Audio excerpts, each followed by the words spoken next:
নমস্কাৰ বন্ধুসকল, মই আপোনালোক বন্ধুসকল মোৰ নাম গোবিন্দ ৰাজখোৱা, মই এষ্ট্ৰ বাস্তু এক্সপাৰ্ট নিউমেৰলজিষ্ট। বন্ধুসকল, আপোনালোকৰ সুবিধাৰ্থে মই চেনেলটোত বাস্তুৰ সম্পৰ্কে, সংখ্যাতত্ত্ব সম্পৰ্কে, জ্যোতিষৰ সম্পৰ্কে, তাৰ লগতে তন্ত্ৰৰ বিভিন্ন প্ৰয়োগৰ ভিডিঅ'সমূহ ইয়াত আপলোড কৰি থাকোঁ। আপোনালোকৰ বিভিন্ন সমস্যাৰ সমাধানৰ সম্পৰ্কে মই এই ভিডিঅ'সমূহত আলোচনা কৰোঁ। গতিকে যদি আপোনালোকৰ মোৰ চেনেলৰ ভিডিঅ'সমূহ চাই ভাল লাগে, অনুগ্ৰহ কৰি মোৰ চেনেলটো ছাবস্ক্ৰাইব কৰিব, ভিডিঅ'সমূহ লাইক কৰিব, কমেণ্ট কৰিব আৰু যিমান পাৰে শ্বেয়াৰ কৰিব। বন্ধুসকল, আগতেও মই এই বিষয়টোৰ ওপৰত আগতে এটা ভিডিঅ' বনাইছিলোঁ যে অবাধ্য সন্তানক কিদৰে বশ কৰিব পাৰি। অৱশ্যে সেই ভিডিঅ'টোত মই কিদৰে আমি এটা লৱণমোহন মন্ত্ৰৰ দ্বাৰা আমাৰ নিজৰ সন্তানক আমি নিজৰ বশ কৰিব পাৰোঁ।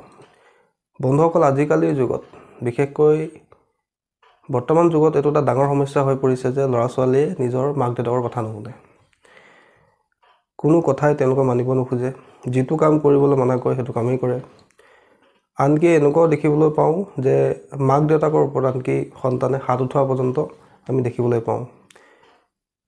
এইটো সমাজৰ কাৰণে অত্যন্ত এটা দুখ লগা কথা যে আজিৰ যুগত মাক দেউতাকৰ প্ৰতি সন্তানৰ অবাধ্য হোৱাটো দিনক দিনে বৃদ্ধি পাবলৈ ধৰিছে।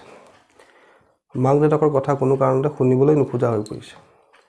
এই সমস্যাটো অত্যন্ত ভয়ানক সমস্যা। এই সমস্যাটো সমাধান কৰাটো অত্যন্ত আৱশ্যকীয়, নহ'লে সন্তানৰ ভৱিষ্যত বা ঘৰখনৰ ভৱিষ্যত অন্ধকাৰৰ ফালে যোৱাটো নিশ্চিত। কাৰণ আমি সকলোৱে জানো যে মাক দেউতাকৰ কথা যি সন্তানে নুশুনে তেনে সন্তানৰ কেতিয়াও জীৱনত ভাল দিন নাহে। মাক দেউতাকক শত্ৰু জ্ঞান কৰা, বেয়া ব্যৱহাৰ কৰা সন্তানৰ জীৱনত সমস্যা সদায় থাকিব। মাক দেউতাকক সদায় যিসকলে ভাল চকুৰে চায়, ভাল ব্যৱহাৰ কৰে, তেওঁলোকৰ ওপৰত আনকি দুষ্ট গ্ৰহেও প্ৰভাৱ বিস্তাৰ কৰিব নোৱাৰে। মা দেউতাৰ আশীৰ্বাদৰ নিচিনা পৃথিৱীত কোনো বস্তু নাই। কিন্তু তথাপি আজিকালি প্ৰায় ল'ৰা ছোৱালীবিলাকে মাক দেউতাৰ কথা নুশুনে, অসৎ সংগ লাভ কৰে, বেয়া বস্তু খাবলৈ লয় আৰু ঘৰত নানান প্ৰকাৰৰ অশান্তিৰ সৃষ্টি কৰে। এই সমস্যাটোৰ সম্পৰ্কে আগতেও মই আলোচনা কৰিছোঁ, যদিও আজি মই আপোনালোকক আৰু কেইটামান বিশেষ উপায় দিবলৈ আগবাঢ়িছোঁ, যিকেইটা 100% পৰীক্ষিত উপায়। আপোনালোকেও আপোনালোকৰ সন্তানে যদি আপোনাৰ কথা নুশুনে, আপোনালোকৰ অবাধ্য হয়, আপোনালোকৰ লগত তৰ্কবাদ কৰে বা বেয়া ব্যৱহাৰ কৰে, তেতিয়া এই প্ৰয়োগটো আপোনালোকে কৰি চাব পাৰে। বন্ধুসকল, এই প্ৰয়োগটো কৰিবৰ কাৰণে আমাক সন্তানৰ এখন ফটো লাগিব। পাছপৰ্ট চাইজৰ ফটো হ'লেও হ'ব বা অকণমান ডাঙৰ ফটো হ'লেও কোনো কথা নাই। সেই ফটোখন লোৱাৰ পিছত আমি সেই সন্তানৰ বাধ্য কৰিবৰ কাৰণে আমি এটা এঞ্জেল নাম্বাৰ সহায় ল'ম। কেনেকৈ ল'ম? ফটোখনৰ পিছফালে আমি এই এঞ্জেল নাম্বাৰটো লিখিম। তাৰ ওপৰত আপোনাৰ সন্তানৰ সম্পূৰ্ণ নামটো লিখিম। লিখি লৈ এটা চাৰ্কেল কৰিম, এনেকৈ ঘূৰণীয়াকৈ এটা বৃত্ত আঁকিম। আঁকি লৈ সেই ফটোখন আমি য'ত প্ৰাৰ্থনা কৰোঁ, যিকোনো ভগৱানৰ প্ৰাৰ্থনা কৰোঁ, ফটোৰ পিছফালে আমি ৰাখি দিম। তাৰোপৰি এই এঞ্জেল নাম্বাৰটো আমি যদি বিচাৰোঁ মনে মনে চান্টিং কৰিব পাৰোঁ।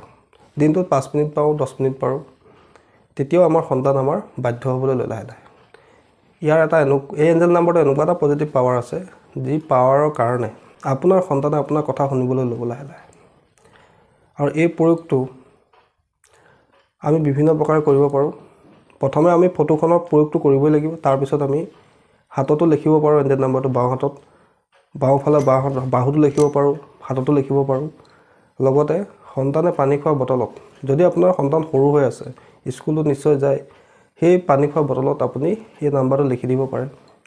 বা সি শোৱা বিচনাখনৰ গাৰুৰ তলত এই নাম্বাৰটো লিখি ভৰাই ৰাখিব পাৰে। এনেধৰণে বিভিন্ন ধৰণে এঞ্জেল নাম্বাৰ ব্যৱহাৰ কৰিব পাৰি। বা তেওঁ পঢ়ি থকা টেবুলখনৰ সন্মুখতো আমি সেই এঞ্জেল নাম্বাৰটো কাগজত লিখি সন্মুখত ৰাখি থ'লেও আপোনাৰ সন্তান লাহে লাহে বাধ্য হ'বলৈ লয়, আপোনাৰ কথা শুনিবলৈ লয়। বা আপুনি সন্তানক পানী খোৱা বটলতো এইটো নাম্বাৰ লিখি পেলাই সেই বটলেৰে পানী খুৱাব পাৰে। পঢ়া টেবুলৰ সন্মুখত লগাই ৰাখিব পাৰে, গাৰুৰ তলতো ৰাখি থ'ব পাৰে, আপুনি নিজৰ হাততো লিখি ল'ব পাৰে বা আপুনি মনে মনে জপো কৰিব পাৰে সেইটো এঞ্জেল নাম্বাৰ। কিন্তু এইখিনি কৰাৰ আগতে আপোনালোকে ফটোৰ যিটো মই প্ৰয়োগ ক'লোঁ আপোনালোকক, ফটোখন ল'লে ফটোৰ বেক চাইডে সম্পূৰ্ণ নামটো লিখিব আপোনাৰ সন্তানৰ উপাধিসহ। তাৰ তলত এই এঞ্জেল নাম্বাৰটো লিখিব, লিখি এটা চাৰ্কেল কৰিব।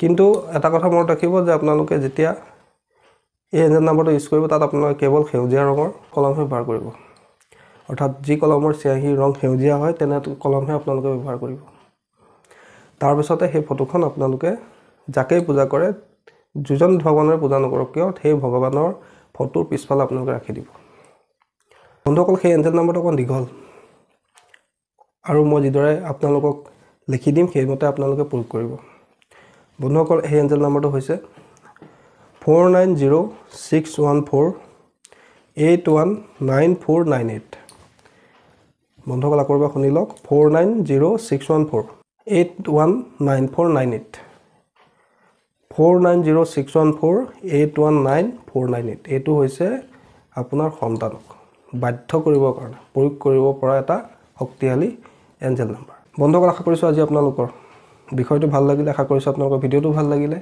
যদি ভাল লাগিলে ভিডিঅ'টো লাইক কৰি দিব কমেণ্ট কৰিব আৰু মোৰ চেনেলটো ছাবস্ক্ৰাইব কৰিব ধন্যবাদ